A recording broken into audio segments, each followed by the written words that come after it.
Hello everyone. आप लोग कैसे हैं। आज आप लोग से महाजनपद पे बात करते हैं। महाजनपद किसे कहते हैं और क्या है इसका इतिहास।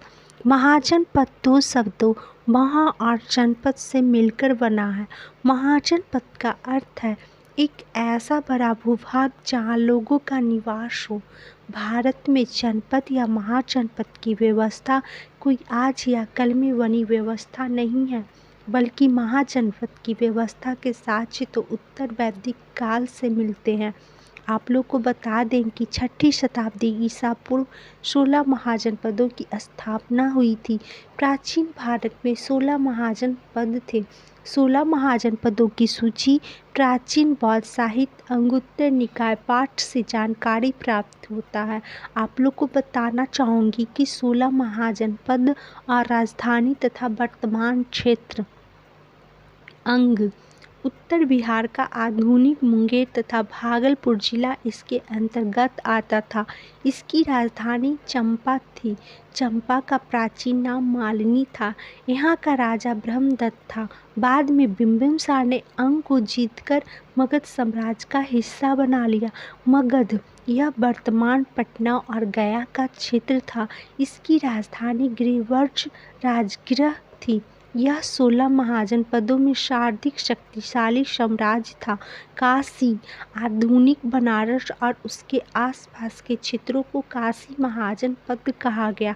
इस महाजनपद की राजधानी वाराणसी थी। वाराणसी वरुणा एवं असी नदियों के मध्य स्थित है, इसलिए इसका नाम वाराणसी पड़ा। काशी को अजातशत्रु के शासनकाल में मगध में मिला लिया गया।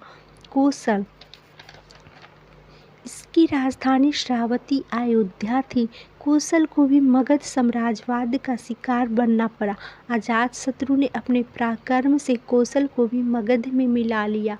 बज्जीज 8 जनों का संघ था। इसकी राजधानी विदेह एवं मिथिला थी। लिच्छवियों की राजधानी वैशाली थी, जो अपने समय का महत्वपूर्ण नगर था। अजातशत्रु ने बज्जीज को जीतकर मगध साम्राज्य का अंग बना लिया। मल्ल आधुनिक देवरिया एवं गोरखपुर क्षेत्र में स्थित मल्ल 2 भागों में बटा था, जिसमें एक की राजधानी कुशावती अथवा कुशीनगर एवं दूसरी की राजधानी पावापुरी। कुशीनारा में ही महात्मा बुद्ध का महापरिनिर्वाण हुआ एवं पावापुरी में महावीर भगवान की निर्वाण प्राप्ति हुई। चेदी इसकी राजधानी शक्तिमती थी।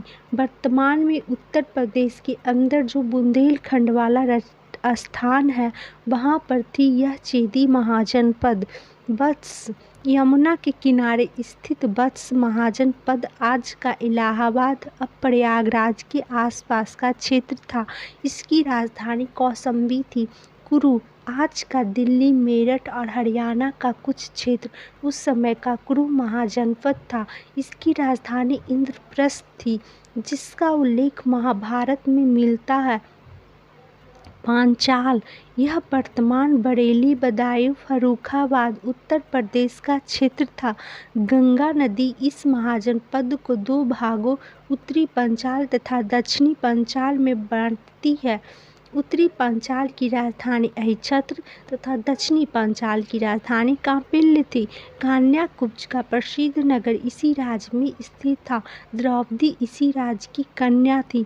मत्स्य अभी का जो जयपुर राजस्थान के आसपास का क्षेत्र है, वो सभी मत्स्य महाजनपद के अंतर्गत आते थे। इसकी राजधानी विराटनगर थी। और देखिएगा, जो महाभारत काल में पांडवों के 12 वर्ष का वनवास तथा 1 वर्ष का अज्ञातवास जो मिला है, तो 1 वर्ष का अज्ञातवास पांडवों ने इसे विराटनगर में गुजारा था।